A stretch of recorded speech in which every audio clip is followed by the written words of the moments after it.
আজকাল আর আপনাদের ঘৃণা, তাচ্ছিল্য, অপমান কোনো কিছু কানে আসে না। আমি এই নিয়ে লজ্জাও পাই না, কিন্তু আজকাল বড্ড ভয় লাগে। ভয় লাগে এই কারণে, যদি এই যে যারা আপনারা আমাকে ঘৃণা করেন, তাচ্ছিল্য করেন, তাদের বাড়িতে যদি আমার মতন সন্তান জন্মায়, তখন কি তাকে আপনি তাচ্ছিল্য করতে পারবেন? হয়তো করতেও পারবেন। এই তাচ্ছিল্য, অপমান তাদেরকে মেনে না নেবার জন্য কত আমাদের মতন মানুষেরা তারা ঘর পায় না, বাবা মা পায় না, পরিবার পায় না, বিপথে চলে যায়, সুস্থ স্বাভাবিক জীবন পায় না। আর আপনারা বলেন দোষটা আমাদের। আমাদের তো জন্ম অন্য কোনো গ্রহ থেকে হয়নি, আমাদের জন্ম আপনাদের মতো স্বাভাবিক মায়েদের পেট থেকে, বাবা মার কাছ থেকে আমাদের জন্ম। সেখানে আপনারা মূল স্রোতে আমাদেরকে মেনে নিতে পারেন না, তাদেরকে কোলে তুলে নিয়ে আদর করতে পারেন না, তাদেরকে তাড়িয়ে দেন ঘর থেকে, তাদেরকে স্বাভাবিক জীবন দিতে আপনারা ব্যর্থ।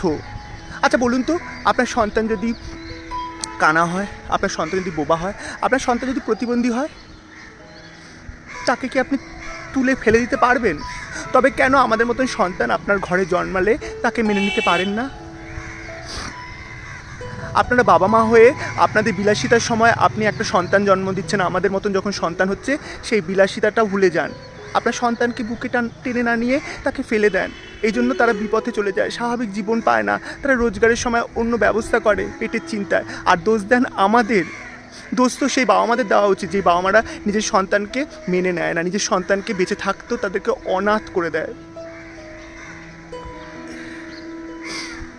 নিজের সন্তানকে একটু বাঁচতে দিন, তাকে আপনার সন্তান যেমনই হোক না কেন তাকে তার মতন করে মেনে নিন। আমরা তো কোনো দোষ করিনি, তবে কেন আপনি আপনার সন্তানকে মেনে নিতে পারেন না?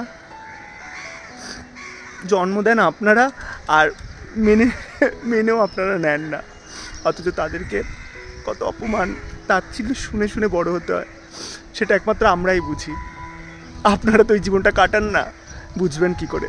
জানেন তো, অন্ধকে দেখে আমরা শুধুমাত্র তাকে নিয়ে সহানুভূতি দেখাতে পারি, কিন্তু অন্ধ যে অন্ধকারটা দেখে সেই অন্ধকারটা আপনারা কখনো দেখতে পারবেন না।